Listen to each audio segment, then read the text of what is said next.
Welcome to all Pathfinders. आप सभी के रिव्यूज़ के अनुसार यूपीपीसीएल एग्जीक्यूटिव असिस्टेंट के कंप्यूटर पोर्शंस के आज के हम उन सभी क्वेश्चंस के साथ उपस्थित हैं जो कि परीक्षा में पूछे गए और आने वाली शिफ्टों में पूछे जाने की पूर्व संभावनाएं हैं। जैसे कि हमने आपको पहले ही बताया, जिन वीडियो हमने 4 आपको प्रोवाइड कराई हैं उन्हीं से ही क्वेश्चंस बार बार रिपीट हो रहे हैं। 30 से 35 क्वेश्चन मात्र 4 टॉपिक से आ रहे हैं, MS PowerPoint, Excel, Word और बेसिक्स ऑफ कंप्यूटर। इनसे क्वेश्चन आ रहे हैं जिनसे आप क्वालिफाई इजीली कर सकते हैं, क्योंकि कंप्यूटर का पोर्शन सिर्फ क्वालिफाइंग है। तो चलिए सीधा क्वेश्चंस को देखते हैं। ये सभी क्वेश्चन कंप्यूटर के CCC लेवल के क्वेश्चंस होंगे जो कि नीलिट के द्वारा कराए जाने वाले exams A level, O, B और C सभी लेवल्स के एग्जाम्स के लिए भी इम्पोर्टेंट है। साथ ही उन सभी परीक्षाओं के लिए महत्वपूर्ण होने वाले हैं जिनमें भी कंप्यूटर से क्वेश्चंस पूछे जाते हैं। तो आज का पहला क्वेश्चन आपकी स्क्रीन पर ये रहा। निम्नलिखित MS एक्सेल फंक्शन का मेन्यू मान यानी वैल्यू क्या होगा। अगर हम इस फंक्शन को कमांड करते हैं तो क्या वैल्यू निकल कर आएगी। अगर हमें मैक्सिमम नंबर निकालना है जो कि मैक्स का इंडिकेशन होता है, तो इसमें जो सबसे बड़ा होगा, यहाँ आप देख सकते हैं 8 जो है वो 12 से बड़ा है, तो 8 से बड़ा यहाँ 10 होगा। ऑप्शन नंबर बी बिल्कुल करेक्ट होगा इस क्वेश्चन के लिए। तो नेक्स्ट क्वेश्चन देखते हैं जो कि आपकी स्क्रीन पर ये रहा। Which of the following ISPs provides web hosting service such as virtual machines, clouds, etc. यानी जो होस्टिंग जो प्रोवाइड कराती हैं होस्टिंग सर्विस, उनको क्या कहते हैं। तो आप जैसा कि देख सकते हैं ऑप्शन भी बिल्कुल करेक्ट है, होस्टिंग ही इनको कहा जाता है। नेक्स्ट क्वेश्चन पे बढ़ने से पहले अगर आप चैनल पर नए आए हैं तो इस चैनल को सब्सक्राइब कर लीजिए और शेयर करना बिल्कुल मत भूलिए। और प्रीवियस वीडियोस को आप लिंक से देख सकते हैं जो कि डिस्क्रिप्शन बॉक्स में उपलब्ध हैं। उन्हीं से ही क्वेश्चन रिपीट हो रहे हैं बार बार। तो नेक्स्ट क्वेश्चन देखते हैं जो कि आपकी स्क्रीन पर ये। निम्नलिखित में से किस ईमेल एड्रेस फील्ड के अंतर्गत कंटेंट का सारांश होता है और उसका सदैव उपयोग किया जाना चाहिए, लेकिन ईमेल लेखन के समय यह अनिवार्य नहीं है। तो यानी जिसको अगर हम लिखते हैं तो उसका सब्जेक्ट मेंशन करना बहुत ही ज़रूरी है, क्योंकि यहाँ ये फील्ड कहलाए। ईमेल एड्रेस फील्ड में अंतरिक कंटेंट का सारांश यानी हमें जो भी कंटेंट लिखा है उसका सब्जेक्ट होना बहुत ही ज़रूरी है। तो ऑप्शन ए करेक्ट होगा। नेक्स्ट क्वेश्चन जो कि आपकी स्क्रीन पर ये रहा। Which of the following is a network card that is installed inside a computer which enable it to connect to a network. यानी नेटवर्क से कनेक्ट करने के लिए किस कार्ड का यूज़ किया जाता है। तो इसको लैन कार्ड कहते हैं। इसका यूज़ हम करते हैं, मॉडेम का यूज़ इंटरनेट के लिए करते हैं, रिपीटर का अलग यूज़ होता है और जो स्विच है उसके लिए पावर सप्लाई के लिए किया जाता है। तो ऑप्शन डी बिल्कुल करेक्ट होगा। नेक्स्ट क्वेश्चन है, निम्नलिखित में से कौन सा वेबसाइट्स को सेव करने और व्यवस्थित करने का एक उत्कृष्टतम माध्यम है ताकि आप उन्हें इंटरनेट एक्सप्लोरर से दोबारा देख सकें। तो इसके लिए आपको सबसे पहले फेवरेट अगर आप सेलेक्ट कर लेते हैं तो उसको आप कितनी भी बार भी देख सकते हैं। हिस्ट्री में आपको सर्च करना होगा, डाउनलोडिंग में डाउनलोड होती है और सेटिंग्स में आप सिर्फ सेटिंग्स ही कर सकते हैं। तो इसके लिए फेवरेट करेक्ट ऑप्शन होगा option number B. Next question आपकी screen. Search engine Google Inc की स्थापना डैश में डैश द्वारा की गई थी। इस क्वेश्चन को हम पहली वीडियो में करा चुके हैं, जिसका लिंक आपको आई बटन पर क्लिक करके देख सकते हैं। तो इसकी गूगल इंक की स्थापना अमेरिका में की गई थी। लेरी पोज और साइब्री ब्रिन के द्वारा इसको स्थापित किया गया था। तो ऑप्शन सी बिल्कुल करेक्ट होगा। और बिल गेट्स जो है माइक्रोसॉफ्ट के संस्थापक हैं, ये भी अमेरिका के हैं, ये बिल्कुल करेक्ट होगा option number C.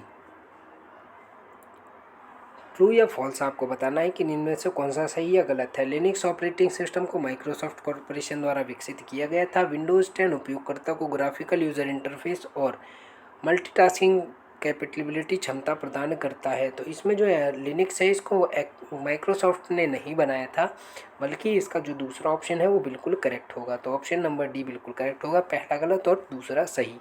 Next question देखते हैं। Which of the following is a communication service of internet. Internet की जो कम्युनिकेशन सर्विस है उसको क्या कहा जाता है। तो इंटर टेलीफोनी जो है इसको कहा जाता है। ऑप्शन नंबर बी बिल्कुल करेक्ट होगा। नेक्स्ट क्वेश्चन देख लेते हैं।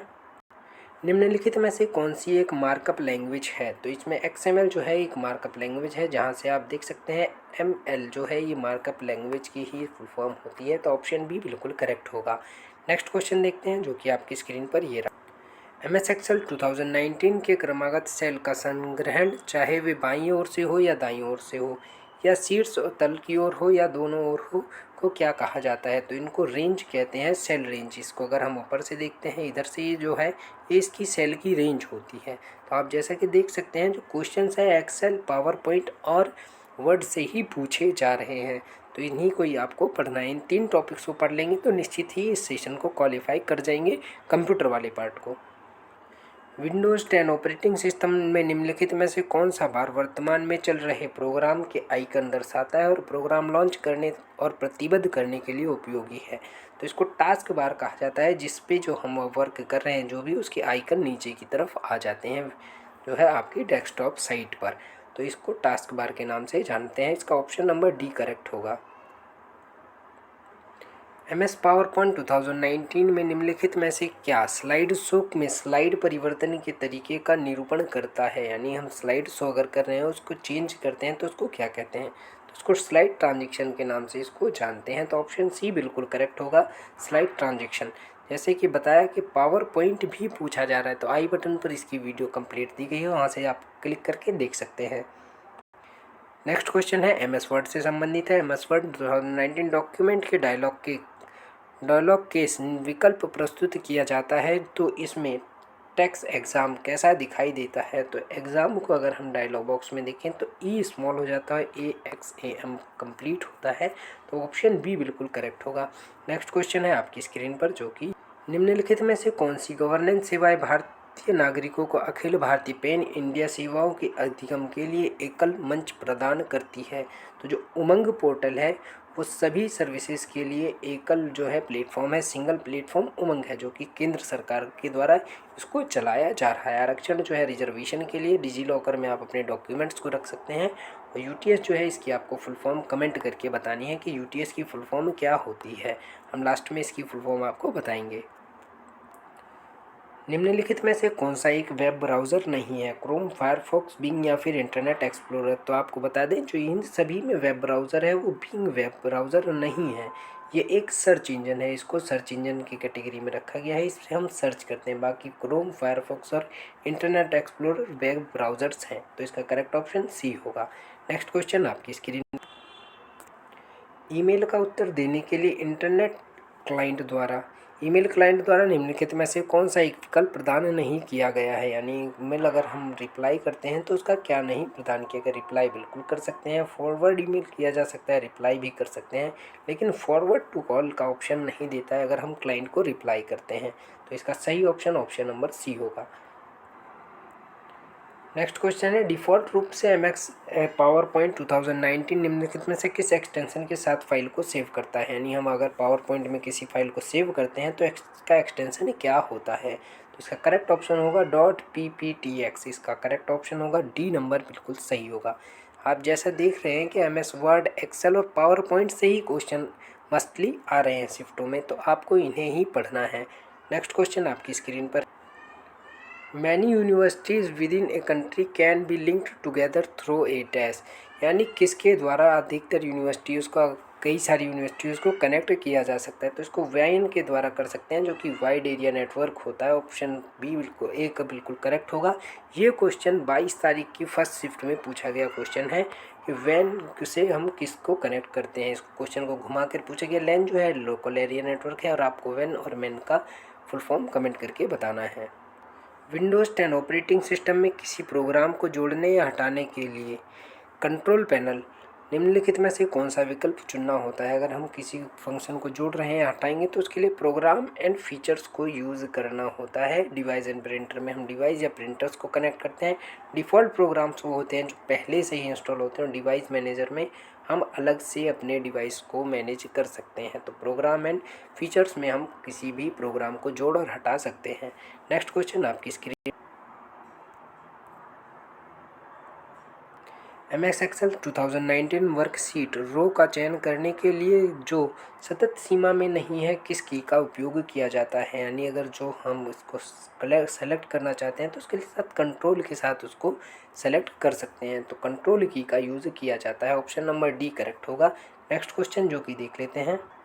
पहचाने कि MS वर्ड 2019 के संदर्भ में दिए गए कथन सत्य हैं या गलत है? आपको सही गलत चूज़ करना है, ट्रू या फॉल्स। MS वर्ड के रिस्पेक्ट में किसी तालिका में रो या कॉलम्स विषम संख्या में नहीं हो सकते हैं। किसी तालिका में कॉलम की न्यूनतम संख्या 2 होती है।